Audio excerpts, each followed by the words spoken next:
Bismillahirrahmanirrahim. Assalamualaikum warahmatullahi wabarakatuh. Alhamdulillahirabbil alamin. Nahmaduhu wa nasta'inuhu wa nastaghfiruh wa na'udzu billahi min shururi anfusina wa min sayyiati a'malina. May yahdihillahu fala mudilla lahu wa may yudlil fala hadiya lahu. Asyhadu an la ilaha illallah wa asyhadu anna Muhammadar Rasulullah. Allahumma shalli ala Muhammad wa ala alihi wa man tabi'ahum bi ihsan ila yaumil amma ba'du. Bapak-bapak, ibu-ibu, jamaah salat subuh yang dimuliakan Allah Subhanahu wa taala. Alhamdulillah, pada pagi hari ini kita masih diberikan kesempatan oleh Allah Subhanahu wa taala untuk menunaikan salat subuh berjamaah dan juga untuk berthalabul ilmi. Mudah-mudahan nikmat yang telah Allah berikan kepada kita ini senantiasa dapat kita gunakan dalam rangka untuk mendekatkan diri kepada Allah Subhanahu wa taala.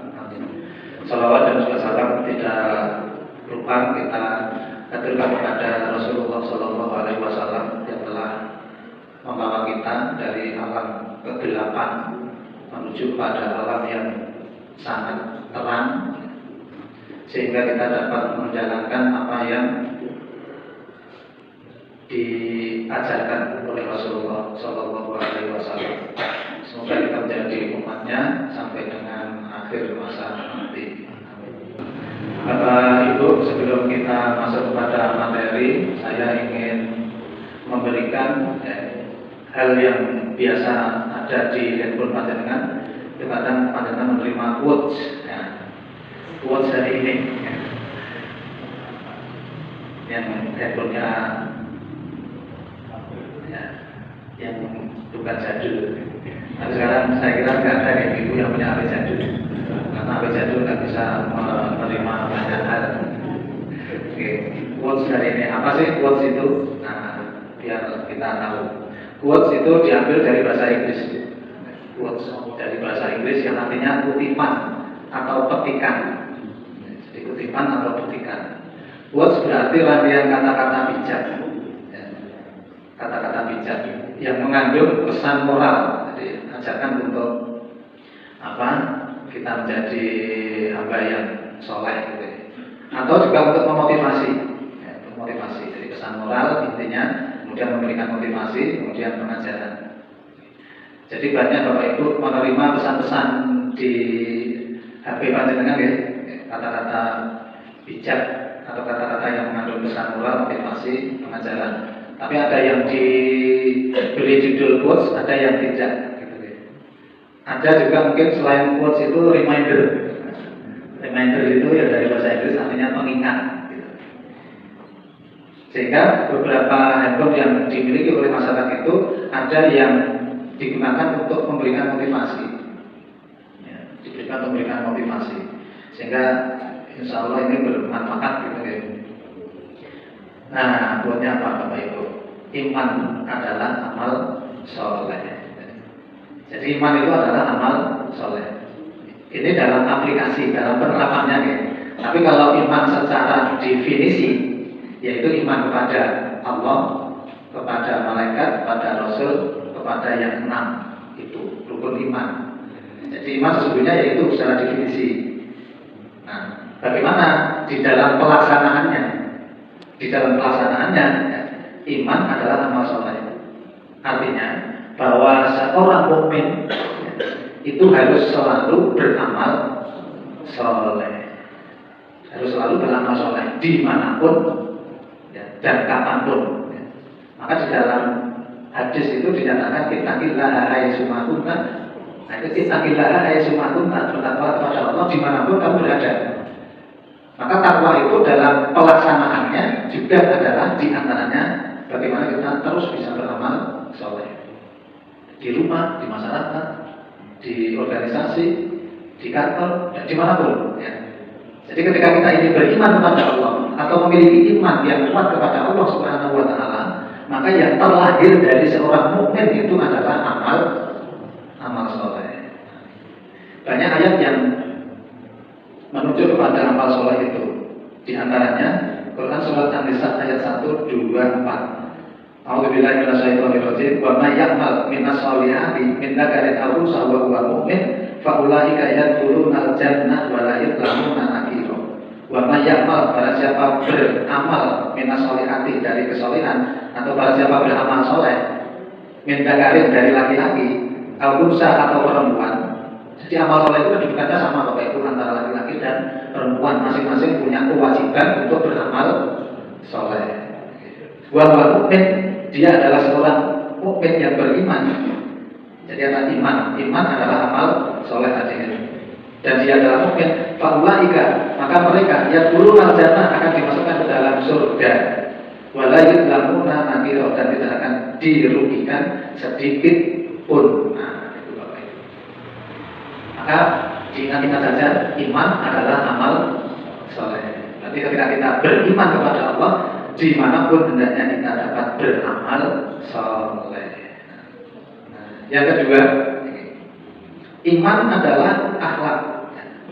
Jadi ketika kita beriman kepada Allah, memiliki iman yang benar kepada Allah Subhanahu wa Ta'ala, maka dimanapun kita berada, kita harus mewujudkan sebagai hamba Allah yang berakhlak, akhlakul karimah, akhlak yang mulia. Sebagaimana Nabi Shallallahu Alaihi Wasallam diutus oleh Allah Subhanahu Wa Taala untuk menyempurnakan akhlak. Kita betul. Ya. Wa amma hadisu innama bu'istu li utammima makarimal akhlak. Ada hadis yang menyatakan akhlak adalah sabda Rasulullah, innama bu'istu, sesungguhnya aku diutus oleh Allah itu tamimah, untuk menyempurnakan akhlak, ya, untuk menyempurnakan akhlak, untuk menyempurnakan budi pekerti, untuk menyempurnakan ya sopan santun kita. Hadis diriwayatkan oleh Al-Baihaqi wal Bazzar. Nah, ini yang menjadi dasar Bapak Ibu bahwa iman itu adalah akhlak. Jadi ketika kita beriman, kita harus melahirkan akhlak yang baik. Di antaranya bagaimana menghormati kedua orang tua kita. Kemudian ketika orang tua, bagaimana kemudian orang tua itu menyayangi, mengasihi, peduli terhadap anak-anaknya. Itu termasuk akhlak. Jadi yang kedua adalah iman adalah akhlak. Jika ketika kita beriman kepada Allah dan menyatakan diri iman kepada Allah, maka yang terlahir dari badan kita ini adalah amal soleh, kemudian akhlak yang terakhir. Iman adalah hati yang baik.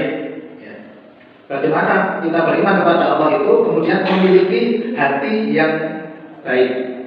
Hati yang baik, kalau dalam bahasa Arab yang biasa itu manajemen qalbi. Jadi bagaimana kita bisa mengatur hati kita, atau qalbun salim. Qalbun salim itu ya hati yang lurus, hati yang baik.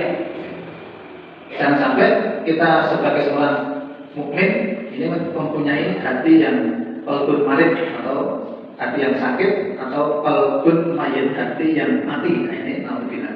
Maka adalah kita memiliki hati yang senantiasa kita perbaiki sehingga menjadi hati yang baik.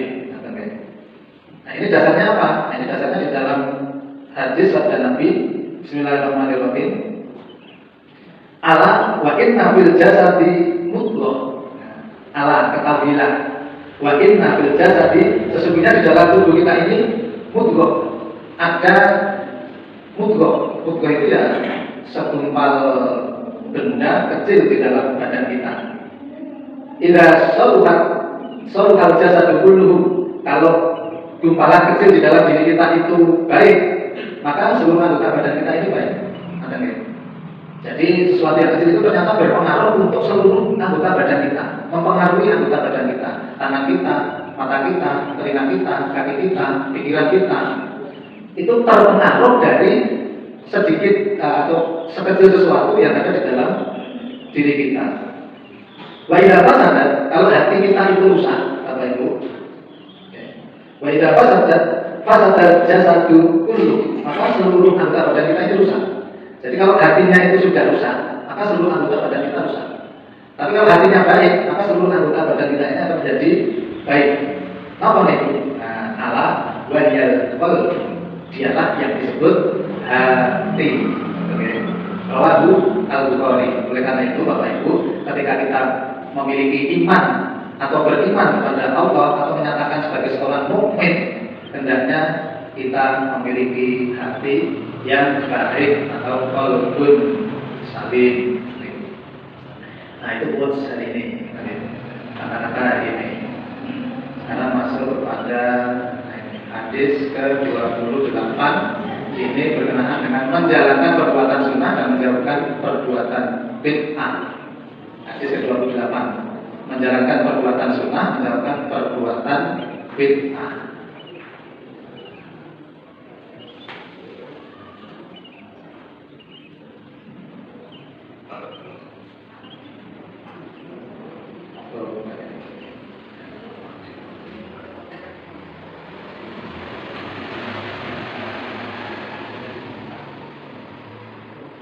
Nah, al-hadis susamin wal isrun. As-samin itu ke-8, wal isrun itu 20. Berarti hadis ke-20 itu bahasa Arab al-hadis susamin wal isrun. Nah, 27 yang kemarin as-sabi wal isrun ke-7. Jadi kalau ada alif lamnya, apa itu artinya itu ke. As-sani kedua, as-salis ketiga. Tapi kalau hanya sani, salis itu atau salasa tadi. Isnani 2, salasa 3, arba'ah 4. Tapi kalau ar-rabi berarti ke-4. As-samin wal isrun. Menjalankan perbuatan sunnah, menjauhkan perbuatan bid'ah. Nah, sunnah itu apa? Apa itu sunnah? Apa bedanya sunnah dengan hadis? Kalau hadis, Bapak Ibu itu hanya perkataan Rasul atau sabda Nabi. Qaulun Nabi sallallahu alaihi wasallam. Jadi kalau hadis itu perkataan Nabi. Atau enggak simpel. Tapi kalau sunnah, segala apa yang melekat pada diri Nabi Muhammad sallallahu alaihi wasallam. Ucapannya, sikapnya, perilakunya, kebiasaannya, apa yang melekat pada diri Nabi itu disebut dengan sunnah. Oke. Jadi apa yang melekat pada diri Nabi itu disebut dengan sunnah.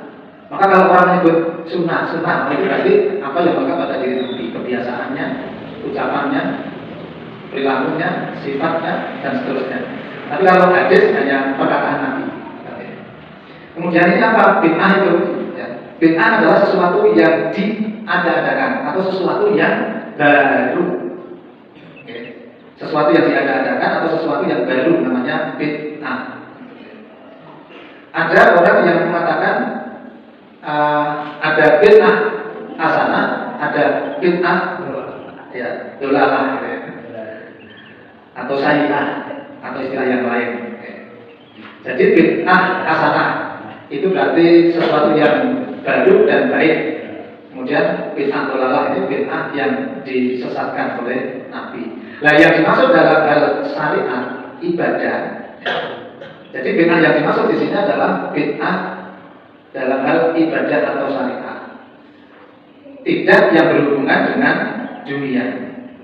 Maka bid'ah itu adalah dolalah, bid'ah itu adalah sesat. Karena apa? Diada-adakan. Sementara Nabi tidak mengadakan. Jadi kalau secara syariat, ya bid'ah itu yang satu. Yang dimaksud adalah dalam hal ibadah. Kata Bapak Ibu. Jadi apa ada bid'ah hasanah? Ya tidak ada. Menurut hadis yang disabdakan oleh Rasulullah. Jadi menurut hadis yang disabdakan oleh Rasulullah, bid'ah itu ya satu, dolalah. Tidak ada bid'ah hasanah. Kenapa tidak ada bid'ah hasanah? Karena yang dimaksud ini dalam hal ibadah. Sakit dipahami yang itu boleh. Jadi yang dimaksud bid'ah dolalah itu ya sesuai dengan sabda Nabi dalam hal ibadah. Maka tidak ada bid'ah hasanah. Anda betul bid'ah hasanah tidak ada sesuai dengan versi hadis Rasulullah SAW. Atau enggak? Tidak ada. Bismillahirrahmanirrahim. An Abi Najih Al-Irbad Ibn Sariyah radhiyallahu anhu qala wa al dona Rasulullah sallallahu alaihi wasallam mau'izatan wajilat minhal qulub wa darifat minhal uyun.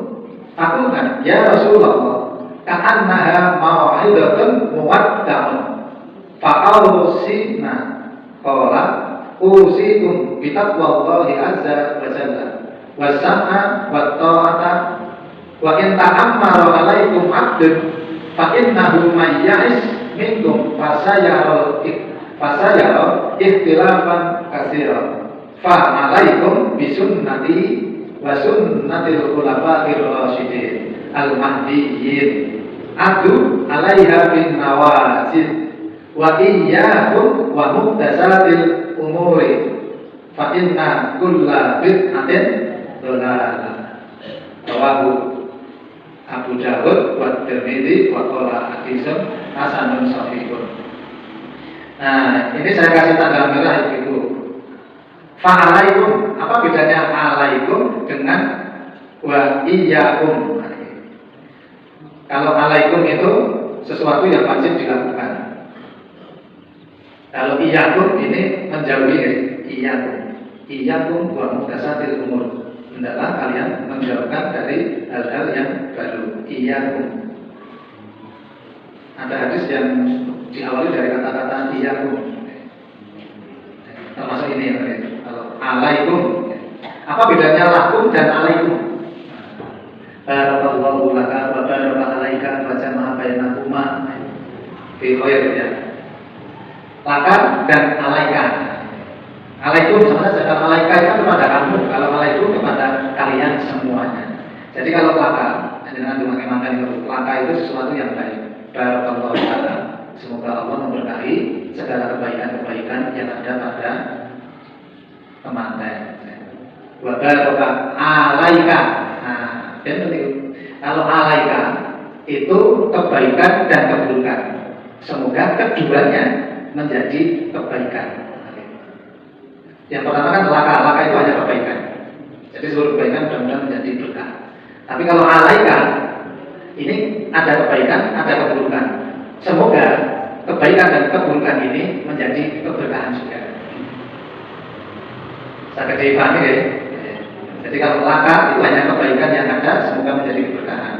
Kalau alaika kebaikan dan kejelekan atau keburukan, semoga keduanya ini juga menjadi keberkahan bagi teman-teman. Nah, dari Abu Najib Al-Irbad bin Sariyah radhiyallahu anhu dia berkata, Rasulullah Shallallahu Alaihi Wasallam memberikan kami nasihat yang membuat hati kami bergetar. Wa adana Rasulullah mau'izatan wajilat minhal qulub. Jadi Rasulullah memberikan nasihat ya. Wajilat itu yang menjadikan wajilat itu getaran. Wajilat minhal qulub yang menjadikan hatiku itu bergetar. Wa darifat minhal uyun dan air mata kami berlinang. Jadi Rasulullah memberikan nasihat yang menyebabkan hatiku bergetar dan air mataku berlinang. Air mata berlinang itu sama dengan meneteskan air mata, tapi menangis. Maka kami berkata, fakulna.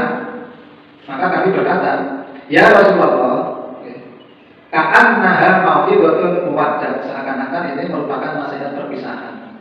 Jadi seakan-akan kita ini akan berpisah. Fa'ausina, maka berilah kami wasiat.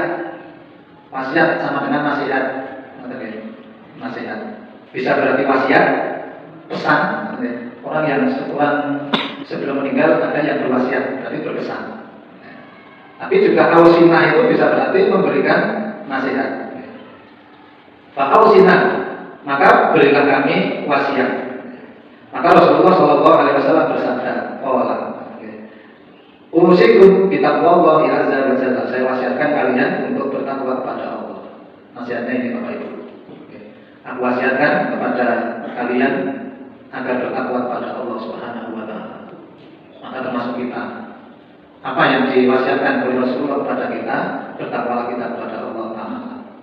Tunduk dan patuh kepada pemimpin kalian, meskipun yang memimpin kalian adalah budak.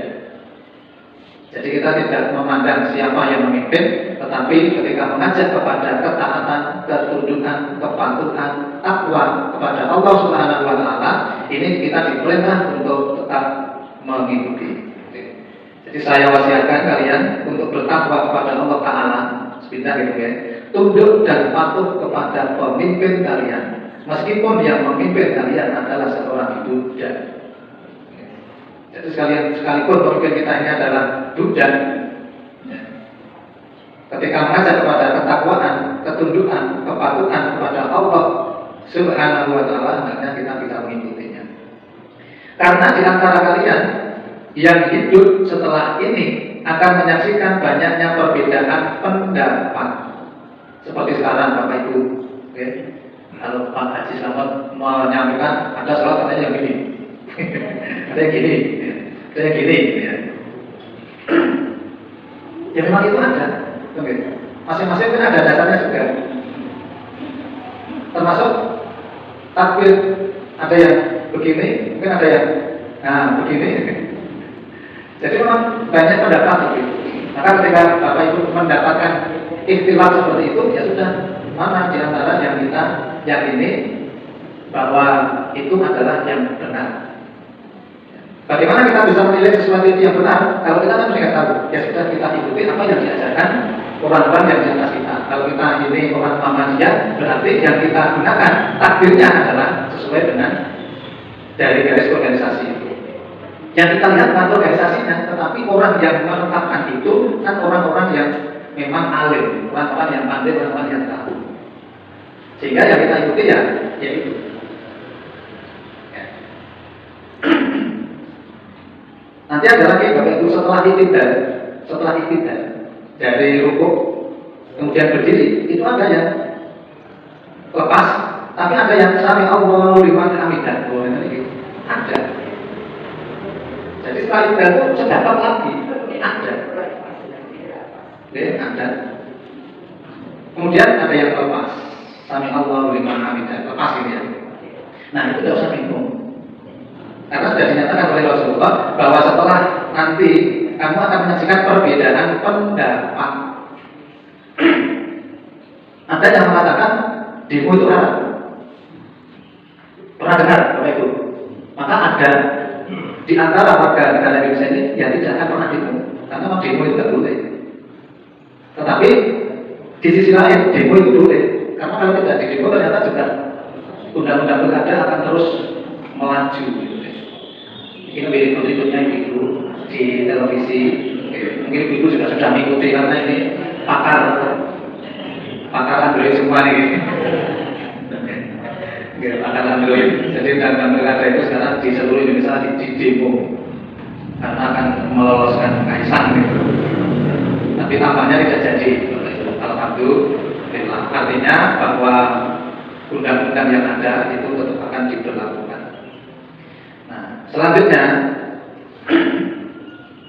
hendaklah kalian berpegang teguh terhadap ajaranku. Nah, ini. Jadi ketika tadi ada perbedaan pendapat, maka hendaklah kalian berpegang teguh terhadap ajaranku.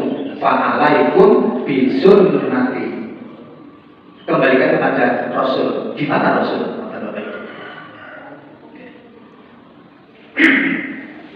Bagaimana Rasul mengajarkan kepada kita? Nah itu yang kita ikuti. Dan ajaran khulafaur rasyidin, berarti ini para sahabat Nabi Abu Bakar, Umar, Utsman, Ali. Jadi ketika banyak perbedaan pendapat, kembalikan kepada ajaranku dan ajaran khulafaur rasyidin yang mendapatkan petunjuk. Jadi kita larinya ke sana, gigitlah, genggamlah dengan kuat ajaran Nabi dan ajaran khulafaur rasyidin itu. Gigitlah atau genggamlah dengan kuat dengan gerakan. Gerakan itu berarti elemen gigi kita ya, ya. Dengan gerakan hendaklah kalian menghindari perkara yang diada-adakan. Jadi hindari bid'ah. Sekarang ini banyak ajaran-ajaran yang memang tidak dituntunkan sebenarnya oleh Rasulullah SAW. Itu saking pintarnya orang Indonesia. Saking pintarnya orang Indonesia, itu terus double ajaran-ajaran yang sesungguhnya Nabi itu tidak menuntunkan. tidak mengajarkan. Nah ini supaya dihindari, hendaklah kalian menghindari perkara yang diada-adakan atau bid'ah. Maka kalau kita mau beribadah, Bapak Ibu, dilihat dulu apakah Rasulullah menuntunkan atau tidak. Kenapa? Karena semua perkara bid'ah adalah sesat. Bid'ah dalam hal ibadah, bid'ah yang khusus dalam hal ibadah yang dimaksud dalam hadis ini. Jadi tidak terkait dengan dunia. Dulu Nabi jalan, sekarang naik pesawat, bid'ah. Jadi tidak dalam bahasan dunia. Jadi bid'ah itu bahasanya hanya dalam hal ibadah. Maka dinyatakan di sini karena semua perkara bid'ah adalah sesat. Hadis riwayat Abu Dawud, menjalankan sunnah, menjauhkan bid'ah.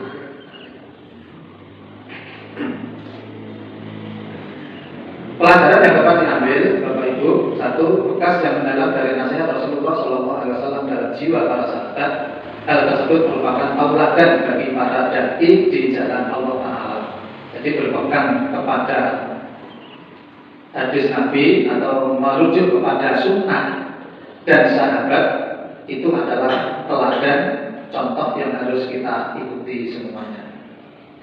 Jadi kalau ditanya pedoman kita apa, manhaj kita apa, manhaj Muhammadiyah apa, yaitu hadis Rasulullah dan atau sunnah Rasulullah dan para sahabat-sahabatnya. Karena mereka adalah orang yang terbaik. Jadi siapa orang yang terbaik setelah itu? Itu adalah sahabat. Kemudian di bawahnya, nah kemudian kita yang nomor berapa? Nomor kesekian gitu ya. Makanya kalau kita ini keturunan Nabi itu terus keturunan yang berapa gitu. Dua, takwa merupakan yang paling penting untuk disampaikan seorang muslim kepada muslim lainnya. Ajakan bertakwa, usikum bitaqwallahi azza wa jalla. Tadi hadisnya gitu. Kemudian mendengar dan taat kepada perintah selama tidak terdapat di dalamnya maksiat. Jadi selama perintah itu baik, benar, maka ikuti. Tapi kalau bermaksiat kepada Allah, tinggalkan. Jadi kalau ajakan itu menuju kepada maksiat kepada Allah, tinggalkan. Sekalipun yang mengajak jenderal. Jadi sekalipun yang mengajak jenderal. Kalau untuk bermaksiat kepada Allah, tinggalkan. Tetapi kalau mengajak kepada kebaikan dan kebenaran, meskipun yang mengajak itu hanya rakyat jelata, hanya rakyat jelata yang mengajak ibu-ibu, mari kita bertakwa kepada Allah Subhanahu wa Ta'ala dengan menunaikan sholat 5 waktu berjamaah. Sekalipun yang mengajak itu budak atau rakyat jelata, ikuti. Ketiga, keharusan untuk berpegang teguh terhadap sunnah Nabi dan sunnah Khulafaur Rasyidin. Nah, ini. Jadi kita berpegang teguh di dalam Islam ini kepada as-sunnah atau sunnatul Nabi wa sunnatul Khulafaur Rasyidin. Karena di dalamnya terdapat kemenangan dan kesuksesan. Jadi terbukti bahwa yang diajarkan oleh Nabi dan Khulafaur Rasyidin itu besok di hari nanti akan mendapatkan kemenangan dan kesuksesan, khususnya tatkala banyak terjadi perbedaan dan perpecahan. Ada nabi ini, ada nabi itu, ada nabi A, ada nabi B, sekarang ada nabi baru lagi kan? Nanti dicari di HP itu, nabi terbaru. Nah, 2024. Coba nanti muncul nggak namanya? Muncul nama nabi baru atau tidak nanti? Mas Slamet biasanya saya aktif bertahan. Tapi kalau Mas Slamet aktifnya di malam Kamis. Kalau di grup malam Kamis itu Mas Slamet ini bintangnya, komandannya Mas Slamet. Malam Kamis kelompok jaga ya. Alhamdulillah. Kemudian hadis ini menunjukkan tentang sunnahnya memberikan wasiat saat berpisah. Karena di dalamnya terdapat kebaikan dan kebahagiaan dunia akhirat. Memberikan wasiat, memberikan pesan atau memberikan nasihat saat berpisah, karena di dalamnya terdapat kebaikan dan kebahagiaan dunia dan akhirat. Jadi wasiat ini penting, wasiat ini penting.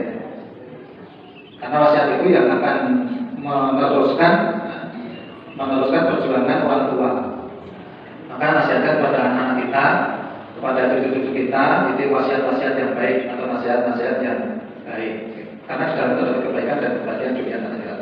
Nomor 5, larangan untuk melakukan hal yang baru dalam agama atau bid'ah yang tidak memiliki landasan dalam agama. Jadi bid'ah itu tidak ada dasarnya. Kenapa, Bapak Ibu? Karena Rasul sudah meninggalkan syariat itu dengan sempurna mungkin.